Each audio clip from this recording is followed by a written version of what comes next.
Welcome, guys, to another one of our sessions. So far we've covered the wine basics. We've covered winemaking techniques. We've covered a little bit of terroir and Burgundy. And today we move on to Bordeaux. So the reason why I'm starting with France in general, why I'm starting with Burgundy and Bordeaux, is because they have been they're the people to beat, let's say, or they're the people that everybody aspires to. And if we can understand the styles behind Burgundy, the history behind Burgundy, and same with Bordeaux, that can pretty much transpire to all of the other regions when we cover New World and so on. So it'll be a lot easier to track back to these sort of things. Whenever I'm trying to learn something, study something, I always think about it quite mathematically in a way. So knowledge, if you try to remember all the information, it is just too much of it. It's impossible to remember everything. So what I try to do is I try to break down all of my knowledge down into some sort of like databases where everything is kind of linked between each other. That's the idea behind the way we do this thing. So if you have pools of databases, if you have different databases, and the information relates to each other, you don't duplicate information in your mind. And if you don't duplicate it, it makes it more efficient. Your brain gets there faster, and it's just much more efficient. Okay. So for today, let's start with a recap. Do we have a volunteer? Somebody that wants to tell us what we were talking about last week?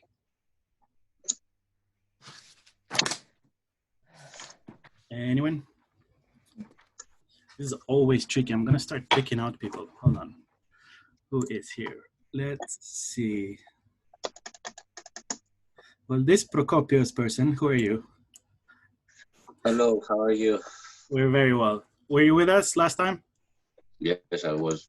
All right. So you can talk us through Burgundy a little bit. If you see me how I am right now, you will understand that I cannot say much more than what I say.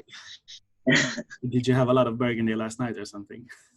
No, I just woke up. I sent in the WhatsApp group that we have from Gaucho to send me the link, and I need a few minutes to wake up. All right, fine. I'll run through Burgundy real quick, and then we'll get started. In the meantime, hopefully I'll wake up and come ready for this. So we talked about Burgundy. We covered a little bit of the history. We tried to understand terroir. So terroir being a particular place in the world that expresses itself very clearly. So that was kind of what Burgundy was all about. And we did mention the other day that Burgundy is very much different to Bordeaux in that sense. And that's why we're going to try to understand today how they're different, why they're different, and so on. We talked a little bit about the classifications. We talked about where Grand Cru vineyards are placed, and it's generally in the centers of the hills, kind of where the best soils are, basically best conditions for everything. Premier Crus generally at the top of the hill and at the bottom of the hill, then villages just around the village, and the regionals all the way around. So we talked about that. What else did we talk about? We talked about some of the icons, namely Domaine de la Ramone-Conti was the kind of the big one that we talked about. Hopefully some of you have researched it afterwards. I mean, if you are at least a little bit interested in wine, it's always interesting to kind of go into discovering of these things. Speaking of that, one thing that I kind of want to instill on all of you is trying to get you to research. Now, let me just show you something. So when I do research, and I generally know these things, when I do research for like just this simple presentation, look at how many tabs I have open, and this is only a few of them, right, at the top. So a lot of research. If you do research, if you get your information from many sources, you will get much better information. So in spite of what I'm telling you, and it's not all true probably. I mean, I've learned what I've learned mostly doing the job, mostly doing the floor, talking to winemakers, talking to um, owners, and so on and so forth. Other sommeliers as well. But wine is such a weird topic. It's really, really hard to be right about something. There's no right answers really. So research, very important. Try to do it. Okay, the rest of the plan for today. So we're going to talk about history of Bordeaux. Again, just to understand it, to know why this is the way it is. We're going to talk about a little bit about soil. I don't like to talk about soil too much because it's a very boring topic, a lot of information. But in terms of Bordeaux, it is kind of critical to understand at least these two main types that we're going to talk about today. And we're going to obviously cover the two banks of Bordeaux as well. We're going to talk about Cabernet and Merlot today. Next week, on Thursday, we're going to cover the other grapes as well. We're going to cover the major appellations, classifications, and finish off with a few of the icons. Okay? So let's get started. So history of Bordeaux. So Bordeaux has been around, I'm talking about wine terms mainly now, for about 2,000 years. So the first mentions were somewhere in the 1st century, Annus Domini, so when the Romans were around. Obviously, Romans had a big presence in France. So obviously we know that they brought over the wine from the Greeks. So obviously they brought it into France as well. And Bordeaux was a good location. It was, it is at the bottom of an estuary. An estuary is basically a large river that is just about to spill into the sea. So it had good connections to the rest of the world, but it was still shielded from the ocean. The main thing why Bordeaux became so interesting, especially to the English, to the British, was the marriage of Eleanor the Aquitaine to the king. I think it was King Henry II, if I'm not wrong, which basically rendered Bordeaux, or the Aquitaine, which is the region around Bordeaux, it made it English, it made it British. So this city was actually British for a very, very long time. Oh my God, they're asking you to do it. Yes, that's the most important thing to be back on. Sorry, Sonia, I'm just going to put you on mute, so it's a little bit easier. Okay, so what happened next? So as they were the English obviously didn't have their own produce, they didn't have their own wine, so they had to import everything. So this was a pretty good deal for them. So a lot of trading happened that way. What happened after was the 100-Year War between the English and the French. So it's a pretty bloody war, a lot of fighting for the land. Obviously, the English didn't stay on their island, but then finally the French won the Battle of Castillon in 1453, and since then Bordeaux has been part of France, not of England anymore. So what this meant was for the trade, obviously trades to the English have stopped, at least for that period of time, which meant a massive detriment to the rest of Bordeaux. So they had to be creative, and they had to work with other countries as well. One of the main ones came a little bit later, but one of the main ones that really helped Bordeaux flourish, especially in wine terms, were the Dutch. So the Dutch came in the 17th century, and they actually, so whole left side of Bordeaux was actually covered in water. It was a swamp. So it was uninhabitable. There was nothing there, just wet stuff and grass and crap. So the Dutch traders, they were actually pretty smart at that time. People forget about the Dutch quite often. But they actually drained all of those swamps and they made them inhabitable. Not only that, because the swamps were at the bottom were covered with perfect soil for winemaking, they made a really good bit to the trade of wine in Bordeaux. Now, I've also mentioned triangular trade. So Bordeaux is not always remembered as a nice thing. They were actually the main port that benefited from a triangular trade between Africa and the West Indies. So basically what they did is they went to Africa, they brought over the slaves to Bordeaux, and then they sent them to the West Indies, and then they brought back coffee and sugar, and they sent back to Africa wine and weapons and stuff like that. So Bordeaux was actually kind of at the center of the slave trade for a very long time. So not all good things happen here. Anyway, moving on. When it comes to wine, one of the major things that happened in Bordeaux, 1855 classification, and we'll cover it much more in detail later on. But basically, it was a classification made to help people buy wines better, to understand wines better, in essence. During the World Wars, Bordeaux was not only a wine capital, it was also the capital of France. So they tended to, Bordeaux was kind of like a second option most of the time for government. In the Second World War was the third option, but it was still, there was a brief period of time where Bordeaux was the actual capital of France. The other two wine term things in terms of history, 1953, 1954, the other two classifications came about, the Grave and the Saint-Emilion. All right, I will talk about 2019 later on with the 1855 classification as well. But this is it about history. Well, I don't want to talk more about it.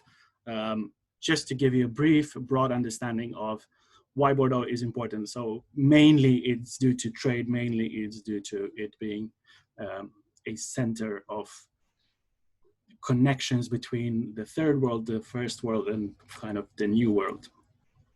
Okay, make sense? Any questions here? No, cool.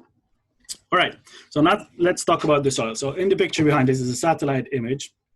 And the estuary I was talking about is this bottom penis-like looking thing here.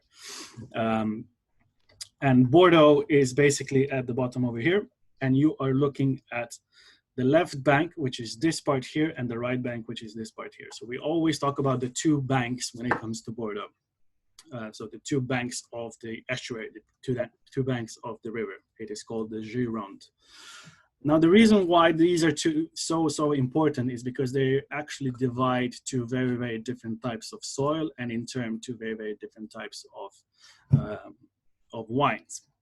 So in the past, millions and millions of years ago, these were all covered by glaciers. Obviously, this was all frozen land. So there's a lot of sediment coming from there.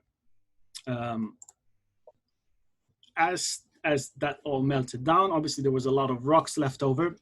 So basically, if you imagine, all of this bit was covered by rocks. So if you can imagine, over millions of years, the ocean hits those rocks and it keeps on shaping them and breaking them down. As you know, water is a very, very strong natural element. So as it kept shaping and breaking down all of these rocks, they started to be polished and it turned into gravel. So gravel are these kind of mid-sized polished rocks that are there. Now, the reason why gravel is important to us is because it's a very interesting type of soil. Because gravel is layered up on top, it actually, it's porous, so water will just kind of run through it. So it has very, very good drainage. The reason why this is good is because one of our grapes that we're going to talk about later really, really likes to have dry feet. It doesn't want to be soaked in water. It doesn't want too much water. It just wants to kind of be, it likes a shower instead of a bath. Let's put it that way. All right. On the right bank, so this estuary, this river is actually a tidal river. So it floods. And what this meant was that so this was covered by the sea a little bit better. So you had sand, you didn't have the rocks. And sand, when you cover it with water for a long period of time, it kind of turns into this gooey, cementy sort of thing, which is clay. So the difference between gravel and clay, like I said, gravel is layered on top of each other, so water just kind of runs through. Clay is the very opposite, and it retains water. So where the grape on the left-hand side wants to have a shower, the grape on the right-hand side prefers baths. So it likes to be soaked in, it likes to have his feet wet, it likes to be well watered. Okay, does that make sense? Yes. Yes. Yep. Yes. The other region, kind of major classification of this is the Entre deux Mers. Entre deux Mers, basically, literal translation from French, means between two seas, and it's basically the area. So if this is the left bank, this is the right bank. Unfortunately, I cut off the picture quite poorly, but at the bottom here, there are two rivers that come into this big one. And between those two rivers is the region we call Entre deux Mers. Okay, it's not as important to know Entre deux Mers. It is not a high quality region, even though you can find it, it is not considered a high quality region. Mostly bulk wines, mostly table wines, or you know, shop wines, Tesco, Sainsbury's, whatever. Okay, so now let's cover the grapes. So Cabernet Sauvignon is, as the name would suggest, a son of Cabernet Franc and Sauvignon Blanc. So this is where the name comes from, Cabernet and the Sauvignon. It took it from one of each. So where Cabernet Franc is actually a red grape, Sauvignon Blanc is a white grape. Now, Cabernet Sauvignon is famous for being a medium wine, which is very odd because a lot of people associate Cabernet Sauvignon with rich, full-bodied, heavy wines. And it is kind of, but that will mostly be true for like New World wines and stuff like that. But when it comes to France, when it comes to Bordeaux, we are talking about a wine that has medium acid, medium tannin, medium alcohol. What I say by medium alcohol is like 13.5%, which is still reasonably high, but not the same as the 14.5, 15 that you get from, let's say, America and so forth. It is famous for its black fruit notes. There's a lot of cassis, there's a lot of flavors like that, and a lot of herbal notes. And I will talk about this with Merlot a little bit more. It has incredible aging potential. So who remembers, I said, I was talking about this in Burgundy the other day. What do we need to make, for the wine to have aging potential? Anyone? Acidity. Acidity, yeah, what else? Barrel. No. In terms of grape. High tannins, did somebody say? Yes. Yeah. Yes, high tannins. Exactly. So tannins are what? What are they as a biological thing? So they are preservatives. So they're natural preservatives. So they're basically antioxidant, antioxidating agents. So if you have high tannins, there will be more of these antioxidants. My English is great today. More of these antioxidants present, which means that they will slow down the aging process. And like we said, wine wants to turn vinegar. So we want to slow that down and try to catch the wine at its very, very best position. So that makes Cabernet Sauvignon, because it's medium, so it's very, very balanced, right? So all of these things allow it to be aged for a very, very long time. So as this shouldn't have opened all at the same time, unfortunately it did. But yeah, it loves dry, well-drained soils. So that in turn makes it very partial to gravel, which is, as we said, on the left bank. So Cabernet Sauvignon is the guy that likes to shower. He wants to be briefly watered down and then leave me alone. That's all that I want. This kind of makes it into a more prestigious of the two grapes that we're going to talk about today, because if we've learned anything in the past few sessions is that wine doesn't like to be spoiled. It doesn't like to be handed things. It wants to fight for survival, and Cabernet is very, very good at that. It's a very tough, very, very strong grape that doesn't want to be spoiled. So you want to make it suffer as much as possible. Okay. People are chatting. How many years are we talking about? So we covered this so there was a question, how many years is a long time in terms of aging? We covered this in Burgundy, so there is no accurate way or prediction to say how long a wine can last. However, there are examples of Bordeaux from the 1800s that are still spectacular today. Again, what we're looking for in terms of long aging of wines, we want to have wines that are still fresh, so they still have some acidity, that are still perfumed, that still smell like fruits, not just some awful tertiary flavors like earth and gravel and soil and whatever. Okay, so we want to have a wine that still has some sort of life in it, some sort of freshness. Maybe a bad example, but same as people, right? A very old person is not as attractive as a. Basically, what we want a George Clooney, okay, for girls. Does that make sense? So you want to kind of in the ripe ages or whatever, but still looking young and fresh. That's the idea. Make sense? Did I answer? Not gay. I'm very much into girls. All right, moving on to Merlot. So Merlot comes from the French name for a little black bird. So you might actually hear of Merlot. Is Kevin that is correct, right? Yeah. So you might hear Merlot used in those terms as well, but most of the time it is meant to be for the grape. Now, if you just quickly look at the photo, so look at the color of Merlot, and now see the color of Cabernet. So a very, very different color, where Cabernet has this kind of a blackish hue to it. Merlot has a very, very purple, very violet color to it. This makes it quite a distinctive wine. So quite interesting. It has the same parent, one of the parents at least, as Cabernet Sauvignon, so they are related, and the parent is Cabernet Franc. So they do have some similarities in a way, but in other ways they're very, very different. So some of the similarities are, again, medium, medium, medium. So medium acid, medium alcohol, medium tannins.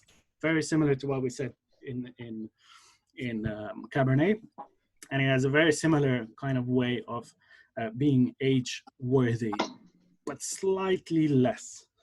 There is no real reason for that. I just think that Merlot is, no, Merlot has, oh shit, I skipped it. Merlot likes bats, okay? So it likes a lot of water. And if you give a wine a lot, a vine a lot of water, a lot of nutrients, a lot of everything, it will grow a lot. You will get a lot of volume for it. And Merlot is the most planted grape in Bordeaux. It's around 60% of all Bordeaux is Merlot. Cabernet is only 20 in turn. And basically you're getting a lot of quantity. So it's not that Merlot is less good for aging, it's just that there's a lot more of it. And when there's more of something, it generally means a slightly lower quality. Now that doesn't mean that there aren't spectacular Merlots. One of the most expensive wine is a pure Merlot, or almost a pure Merlot, which we'll cover in the icons later as well.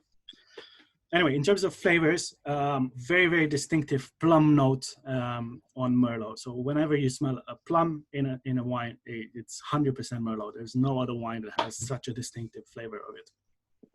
Other flavors, you'll get some blueberries, more of those blue fruits. If it's a cooler climate, even down to red fruits. And one of the most important thing is these herbal notes. So you get them in Cabernet as well. And this is what I meant by earlier when I said I'm going to talk about this a little bit more. So there's this thing called pyrazines. So this word over here. It's a chemical term, and it's basically an expression for underripeness. So what I mean by underripeness is that picking the grapes just slightly before they are ready. And they don't do this intentionally, but it's just, since Bordeaux has this oceanic climate, it's relatively cool for these grapes, so they don't ripen fully. And this all comes from the Cabernet Franc side of the family. Cabernet Franc has this pyrazine quality to it. And pyrazines generally taste vegetal, so you will sometimes get flavors like menthol or green bell peppers or olives or things like that. So it's quite an interesting quality, and this is one of the reasons why, for example, we don't like French Malbec, because French Malbec also has these pyrazines in abundance, and it just overpowers the flavor, whereas Argentinian doesn't. We'll cover all of this when we get to there. Lastly, as I said, it's a lot of budget wine comes from this because it has a lot of volume. It produces a lot of fruit. Cool. Any questions about Merlot? Which one you prefer to age if you have to choose? Again, it depends on the wine. Look, let's talk about this when we come to the icons, because it will shed some light on this. Okay. All right. Let's carry on. So in terms of the main regions, the main appellations, so as you can see, there's quite a few. We're not obviously going to talk about all of them. We don't want to, but let's just talk about some of the most important ones. So on the left-hand side, so left bank is this part all the way up here. So basically, this is the city of Bordeaux here. In the center, this gray little spot, and everything to the north and south of it is called the left bank. On the other side of the river, where you see Libourne and Bly, this is right bank, and like I said, the part in between is Entre-deux-Mers. So on the left bank, the most important bits are Medoc, which is this bit at the very, very top. The Haute Medoc, which is this blue part. In theory, Haute Medoc and Medoc are everything on the left bank. So all the way from Bordeaux to the top. But because there are some tiny villages, which we're going to talk about as well, in between, and they have higher quality or a better terroir than the rest of the region. If you are in that region, if you are in that village, you will call it that village. It's just better for you. So the other ones, important ones, are Pauillac. So Pauillac is this one over here, number 4. You have Margaux, which is all the way at the bottom here, and Saint-Estèphe, which is just on top of Pauillac, and Saint-Julien on the bottom. So you have 3, 4, 5. These are kind of some of the more important ones in terms of wine, because they tend to produce very rich, very powerful, very black fruited wines. Margaux on the other side is just slightly more to the south, and it generally produces a little bit of a softer red fruited aroma. So it's quite distinctively different to the other 3 on the top. Now, one thing that's quite important, there's a saying in Bordeaux: if a chateau has a view of the river, it is a fine chateau. Obviously, it sounds more poetic when they say it, but there is some truth in that. Most of these top chateaux, they will have a view of the river. And as you can see, the villages are all right next to it as well. One more that's quite important is the region of Grave. So Grave is basically everything south of Bordeaux. So whereas Medoc and Haute Medoc will be the north, Grave will be the south. And within Grave, there is this region number 33, which is called Pessac-Léognan, where one of the very important chateaus comes from, and I will again talk about it when we come to the icons. On the right bank, 2 of the main regions are Saint-Emilion, which is this relatively large one around the city of Libourne. And there's the village called Saint-Emilion in the middle of it all. And it's actually a UNESCO protected village. It's actually pretty beautiful. I think I have a photo later on, so we'll talk about it. So whereas, like we said, on the left bank, we are talking about wines that are based on Cabernet Sauvignon. On the right bank, wines are based on Merlot. Because of the different soils, that's what it benefits more. The other quite important region, but more for the geeks or more for the people that kind of really love their wines, is Pomerol. And this is a very tiny one right over here, just on top of Saint-Emilion, so it touches it. Very, very tiny appellation. It is famous for a lot of like garagistas, so people making wine in very, very tiny wineries, but absolutely spectacular quality there. Really, really good stuff. All right, so classifications. So you have the big regional classification of Bordeaux that basically covers all of the regions. So if you go back to the picture, so anything from any of these regions can be called a Bordeaux. Okay, then you have Bordeaux Superior, which is pretty much the same, but you do have some quality levels here. So they will tell you, okay, you can have a maximum amount of yields. You can have, this is the maximum amount of sulfur. This is the maximum amount of this and that. So basically they have a bit of, they tell you a little bit of what you're allowed to do. You also have Bordeaux Blanc. So this is a very annoying thing, but people don't really know about white Bordeaux. But white Bordeaux is some of the most spectacular wines on the planet. They are basically made from either Semillon or Sauvignon Blanc or a blend of both. Most of the time it will be a blend. And Semillon is a really, really cool grape. It's very lemony, very, very fresh. It's got sort of a waxy texture to it. And then Sauvignon Blanc, as you know, very, very fruity, very, very kind of aromatic, beautiful acidity to it as well. So when you blend those two together, you get a really, really lovely wines. Sometimes they will be aged in oak as well. So they're quite serious wines. They're not just your everyday drinking. They're very, very foodie types or wines for that. You have Crémant de Bordeaux as well. So Crémant, what is Crémant, guys? Sparkling. Sparkling wine, correct. What method? Classic. Classic method. Traditional champagne method. Traditional method. Yeah. You have Bordeaux Rosé as well, which is a lot of time made from Cabernet Sauvignon. Quite an interesting stuff. You don't really get a lot of high quality Bordeaux Rosé, but there is still some that's pretty juicy, pretty cool to drink, and generally quite cheap. So maybe an idea if you're looking for something new for the summer. Lastly, in terms of normal classifications, we have the Cru Bourgeois. So Plastic bottle. Sorry? Plastic bottle. For which one? Cru Bourgeois, no? No. Not at all. Cru Bourgeois is actually quite high quality. So Bourg in French is a town.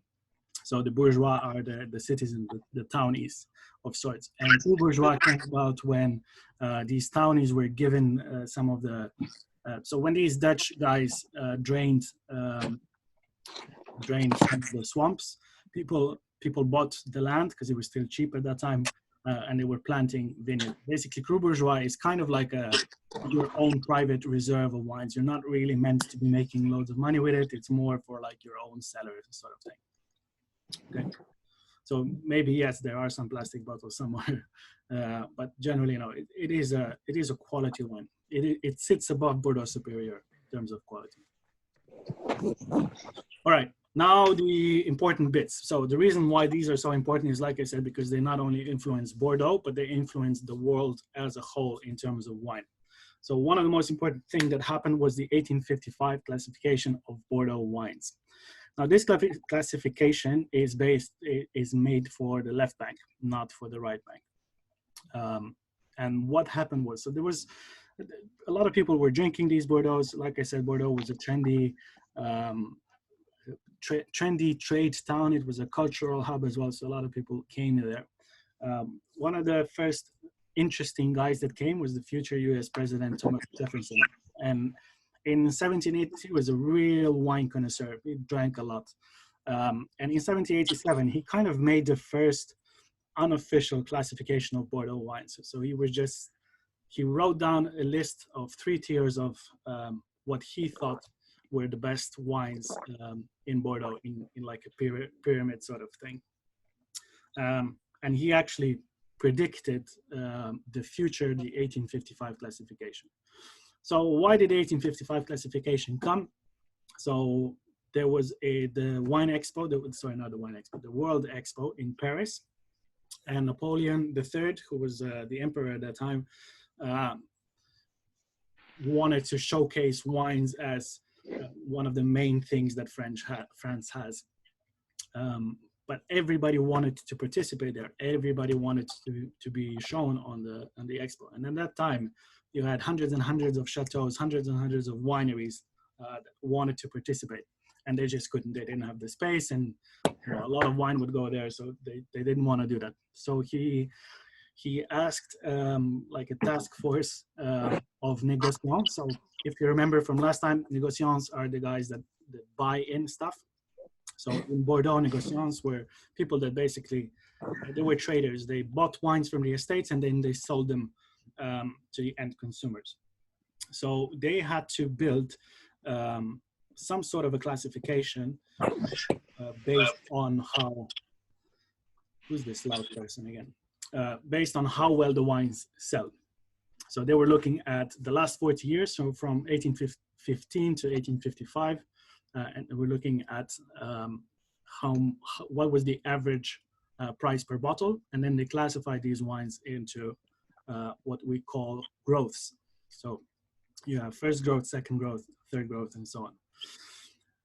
So in 1855, this classification finally saw the light of day, and it was classified into 4 Premier Grand Cru Classés, 15 Deuxième, 14 Quatrième, 10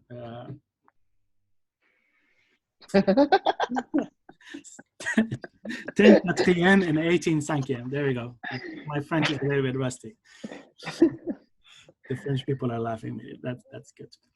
All right, so the way that this looked like is basically for first growth, you had prices over 3,000 French francs per barrel. Now, I have no clue what that meant in these days, but basically just to give you an idea of how different the prices were for each of the growth. So when we're talking about barrel, we're talking about a Bordeaux barrel, which is 225 liters of wine in a bottle. Now, as you can see, I skipped one thing. I skipped the 1973 upgrade of Mouton. So by the original classification, and if you see the picture on the left, you've only got 4 chateaux there. You got Château Lafite, you've got Château Margaux, Latour, and Haut-Brion. But these days, we should hopefully all know that there is a 5th one, which is Château Mouton Rothschild. Yeah, so again, owned by the famous bankers, the Rothschilds. Mouton has consistently made impressive wines, probably some of the better ones, but for some reason, people didn't rate it at the time. I mean, he was still a second growth, as you can see, it's here, it's the first one on top. But for some reason, it didn't make it into the first growth. So 150 years later, or 123 years later, whatever, they finally managed to persuade the future French president, Jean-Jacques Chirac, who was the agricultural minister at the time, to upgrade Mouton. Now, there's obviously a lot of rumors that he got paid for it, which is probably true, not that I know about it. But basically, finally, Mouton was upgraded, and this was one of only 3 changes to this classification. So since 1855, this classification is still in use today. So even today, we have the same 5 chateaux at the top, same 14 deuxième, 14 troisième, and so on. Okay, so it survived the test of time. So we still use this, we still buy wines based on this. And this is where the difference comes from. When I said about Burgundy, that Burgundy focuses more on terroir, their classification, right? So they talk about the Grand Crus, they talk about particular vineyards. In Bordeaux, we don't talk about vineyards, we talk about the chateaux themselves. So a name of the winery is more important than the rest. Now that doesn't mean they don't have terroir and they don't do terroir-focused wines, and they obviously all of them want to showcase what they have, but just to a lesser extent. So they are not classified based on that. Okay, does that make sense? Yeah. Any questions on this? No. No? All right. So the only things that were classified in 1855 were, like I said, the left bank and the sweet wines. So Sauterne as well. But Grave, which is the southern part south of Bordeaux, like I said, and Saint-Emilion didn't have, or the right bank for that matter, didn't have any classification. So they were just normal wineries. There was no way of kind of understanding it. So in 1953 and 1954, these 2 classifications finally came out. In terms of Grave only classified wines as in a Grave classification. So there's 16 chateaux that can be called Grave. They have no other ranking. They're not, the one is the best, one is the worst. They're all they're good enough to be called Grave. What's also special about them is that they're the only kind of prestigious classification that allows for both whites and reds. So there are some chateaux that can produce both, or some just produce white, or some just produce red. So this is quite spectacular. So if you're looking for a white Bordeaux, try to find something from Grave. This is where the best wines come from. Saint-Emilion, on the other hand, introduced kind of a tiered selection. They have Grand Cru Classé and Premier Grand Cru Classé. So again, the French like to complicate things. So Grand Cru Classé is second, and the Premier Grand Cru Classé is the best. So whereas in Burgundy, Premier Cru is below Grand Cru, kind of. So just to complicate things a little bit further. So they've established 82 estates, 64 for the Grand Cru and 18 for the Premier Grand Cru. Now, as you can see, there was a revision made in 2012. Not only in 2012, they do a revision every 10 years. There's a lot of controversy with this, the 2012 one, and some people haven't actually ratified it. So technically, it's not really accepted. A lot of people still just ignore it, and they use the rankings they had from before. Obviously, the ones that were promoted are using the ones from now. Okay. Saint-Emilion even distinguishes, so the Premier Grand Cru Classé, the 18 of the top ones, it actually even has 4 which are called Premier Grand Cru Classé A, which is the top of the top. So there's only 4 chateaux in Saint-Emilion. So they kind of tried to look at left bank, they tried to look at the 1855 classification. They said, okay, we actually have 4 chateaux that are pretty spectacular as well. So we're gonna talk about them now. So let's talk about the icons. So obviously the most important icons are the 5 first growths in the left bank. So you can see them in the photo in the back. So you have Chateau Mouton, Chateau Latour, Chateau Haut-Brion, Chateau Margaux, and Chateau Lafite. So Lafite is deemed to be kind of the best. It was listed as the first one as well on that original list because it always commanded the highest prices. But I wouldn't really agree with that it is the best. But yeah, definitely there is. I mean, all of these could be argued that they are the best. Now, one important thing to note is that you have 4 wines that are from the Medoc, so from the northern bit. So these are the Mouton, Latour, Margaux, and Lafite, which with Lafite, Latour, and Mouton all coming from Pauillac. Margaux comes from Margaux, and then the special one in the middle, which is, I would say, the best, but again, it's not for me to say, is Chateau Haut-Brion. So Chateau Haut-Brion is special because it comes from Pessac-Léognan or from Graves. So it's in the southern part, so just south of Bordeaux. That's one that's special thing. The other special thing about it is that it's not just classified as the 1855 classification, but also as a Graves wine. So in theory, it could be one of both. Obviously, they always use the 1855 classification just because it matters a little bit more. Haut-Brion is also this picture in the back. This is the chateau. It consistently makes impressive wines, and it's the only reason why people actually consider Graves a wine region at all.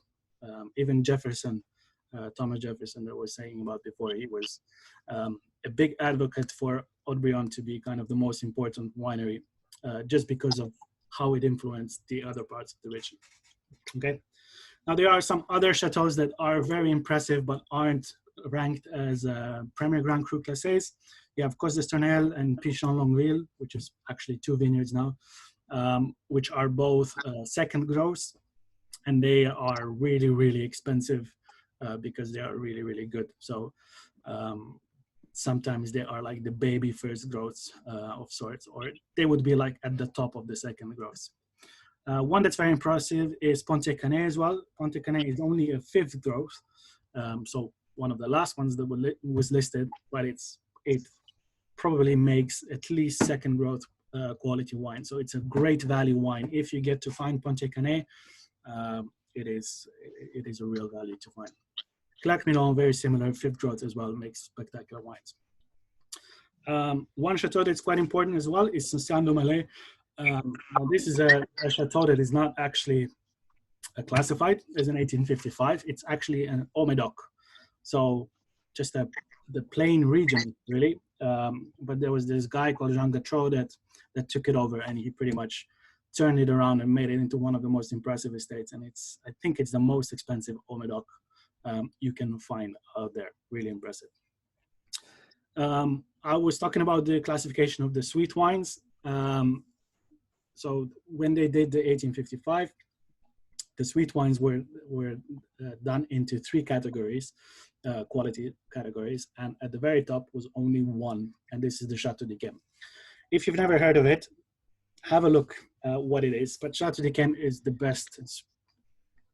See, this is the one I can say without a doubt that it is the best sweet wine on the planet.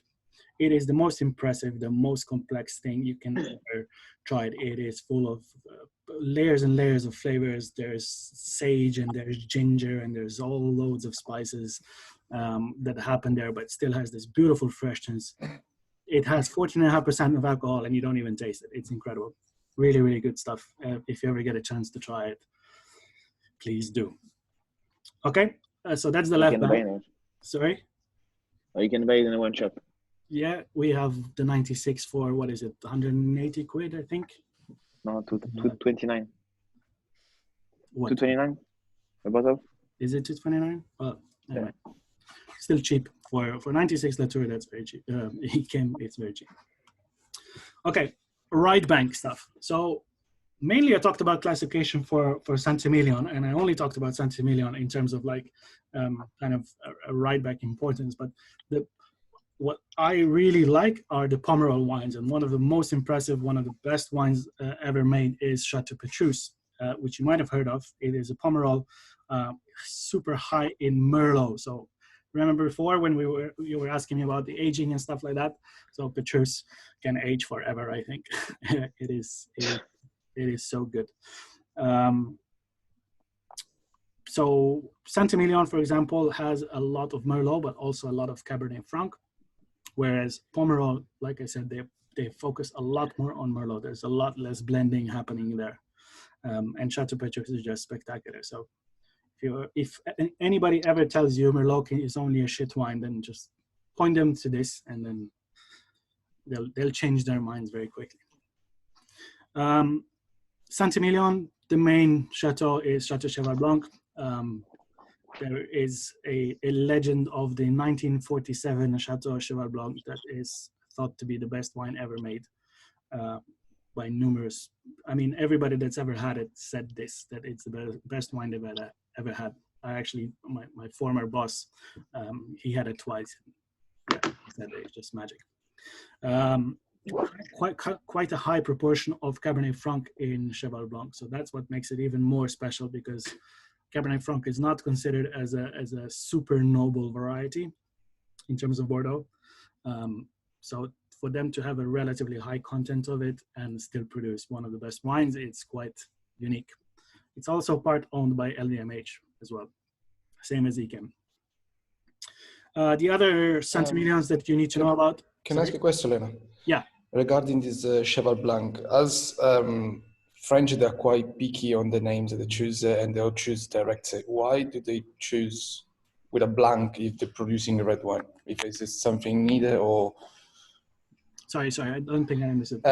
Because usually I notice the French, they always choose the wine or the Chateau grape, or the Chateau for history or something like that. Why did they call it Cheval Blanc? There is any reason of it, or because it can be quite misleading, as they might think people producing whites more than reds. So they haven't produced whites before, but they've started producing it now. I don't actually know the story about why it's called Cheval Blanc. I should know this, to be honest. But I'll have a look. I'll have a look for you, and I'll answer this. I'll answer this later. Thank you. But it has nothing to do with being a white wine. It has to do with being a white horse. I think it's the white horse on Napoleon, no? Yeah, it could be. But I don't want to say because I don't know. It would make a lot of sense, but don't know. The one I do know is the Ausson, that is the next one. And it was actually named after a writer, Ausonius, in the Roman times. He was one of the only people that described Bordeaux as a wine region. So when I said about Saint-Emilion and then being the Grand Cru Classé A, so these are the four. So you have Chateau Cheval Blanc, Ausson, Pavie, and Chateau Le Pin that are kind of the most important wineries in the right bank. Okay, but I will check for the Chateau Cheval Blanc. It's good that you catch me out every now and then. It makes me remember that I still need to learn a lot. All right, and that's it for today, guys. Running a little bit long again, but I'm really trying to keep these sessions short, but there's a lot of information, so it's the best I can do. All right, so anybody, any questions about this? Anything about today that I should have mentioned and haven't mentioned? A question about, I don't know if you know the I'm doing the Chateau Smith Lafitte. Sorry, Smith or Lafitte. Yeah. Yeah. So yes, this I should have mentioned. So again, the French like to complicate things. So Smith or Lafitte is a white wine, predominantly white wine chateau. A lot of these French people either own many chateaus and then they will add a name onto it, or they will merge chateaus and then they will change the names. So for example, you see the Pichon Longueville I was talking about. So you have Pichon Longueville Baron and Pichon Longueville Comtesse. So there used to be 2 chateaus and then they got divided into 2. So what this means is that we have in Bordeaux a lot of wineries that sound the same, but aren't. You have Mouton Cadet, you know, it's a very nice way to let people think you have a very impressive wine, but it's generally not a very impressive wine. So if you want to know more about all of these different wines, again, you just have to be very careful about what you're reading. I made this mistake once. I bought a wine because of its name, and then I looked at it better when I got home, and I saw it was a bullshit add-on to it. There was a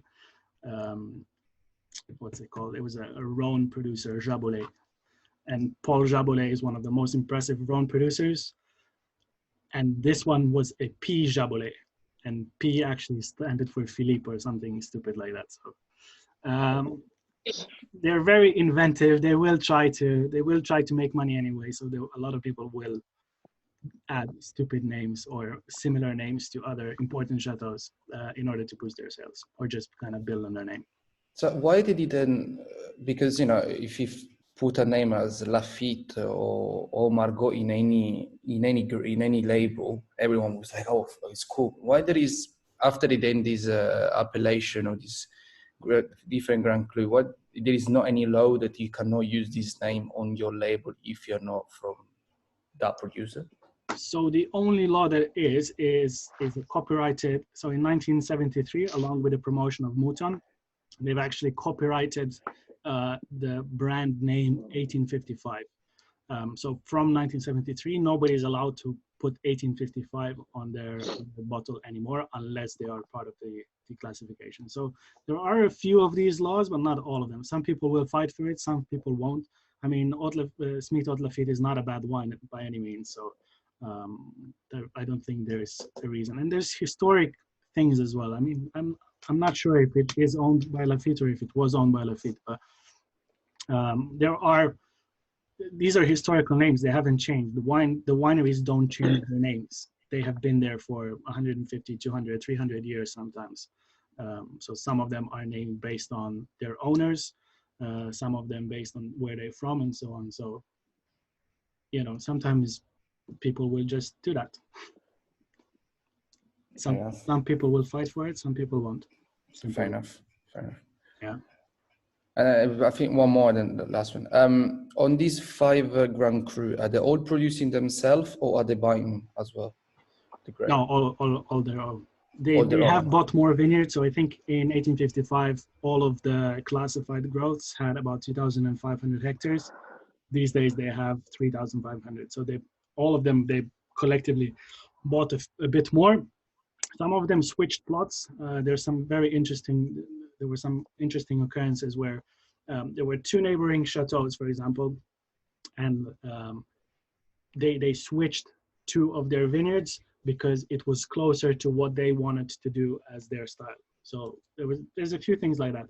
And yeah, some people just bought a little bit more. So like I said, whereas in Burgundy, you can't just change the designation of a Grand Cru. Here, it's based on the chateau. So even if you've expanded your territory, all of your wines are still classified as your own wine.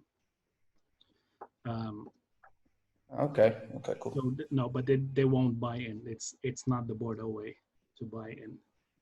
Yeah, I don't know. But is it true that when they're using to age the wine, the barrel that they're using for a bit and then they send it to cognac, right? The Bordeaux one. So this comes back to what we talked about with winemaking techniques. So yes, they do prefer to use. So if you want new oak, you can only use it for maybe 2 vintages. sometimes 3, where it will still add a little bit of flavor to it. After that time, it is generally useless to you as a new oak wine. So they will sell it on, yes, to cognac. Some people will sell it to Scotland for whiskeys and stuff like that. Some to America, whatever. So yes, they will sell these barrels as they start to lose their flavor. Okay, thank you. Cool. I didn't cover what I said I will about the aging. So when you talked about Merlot aging and Lafite aging and so on, and Cabernet aging. Generally, Cabernet lasts a little bit longer, but like I said, with Petrus, which is almost purely Merlot, even it can age forever in a good vintage. So, like I said the other day, you cannot exactly know how long for, but it does tend to age better than other grape varieties. Cool. Anything else, guys? Any other questions? The herbal notes of Merlot, you mentioned 3. So there was green bell pepper, and what was the other 2? There's more than 3, but just to give you an idea. The main one. So the pyrazines are an underripeness. So if you think about, just to give you an understanding, so a green bell peppers, right? You find them in a supermarket as green, yellow, and red. Technically they are the same bell pepper, just picked at different times. So a green bell pepper is a very underripe one, a yellow one a little bit riper, and a red one fully ripe. So it will take on, a wine can take on flavors of all of the kind of underripe vegetables like that. So it can even taste like asparagus sometimes, or anything that is kind of green, if that makes sense. And sorry, quick question. And then so those pyrazines, is that inherent in the grape, or is it because of where it's grown, or is it, where does it sort of come from, or is it just that they pick it earlier? So no, like I said, it's not that they pick it earlier, but it's because Bordeaux generally is a slightly cooler climate, and they won't fully ripen. So if Merlot is fully ripened, like in American, for example, in American Merlot won't have these green notes, won't have these pyrazines, because it has a slightly longer ripening period, and it tends to be fully developed by the end of it. Whereas in Bordeaux, you cannot pick any later, because you will have too much alcohol or not enough acidity. So going back to what we were when we were looking for a perfect wine, we wanted it in balance. So they are willing to not risk. I'm not saying that the green bell peppers or the pyrazines are a bad thing. They actually add a little bit of complexity to it, but they are willing to have that flavor in the wines in order for the wine to be balanced on all other terms, if that makes sense. So Americans, they don't need that much acidity, because most of their wines, for example, are meant to be drunk right away. So they prefer to keep it a little bit longer. They risk losing the acidity, but they don't have this green flavors. They have more fruity flavors, more rounded wine. So it's more approachable from the offset. But the French, like I said, they want, they like their wines to have a bit of age on them, so they prepare them for that. So they will pick them when they think the balance between acidity, alcohol, tannins, and the fruit flavors is there to last. Thanks. Nice. Anything else, guys? All right, so I think that's it for today. Good. Thank you. Thank you guys for joining. I will upload this today, so you can have a look. You can look back at it and listen to it again. Okay. Thank you, sir. Thank you. Thank you. See you on See you Thursday. Thursday. See you Thursday, guys. Bye-bye. Bye. Bye.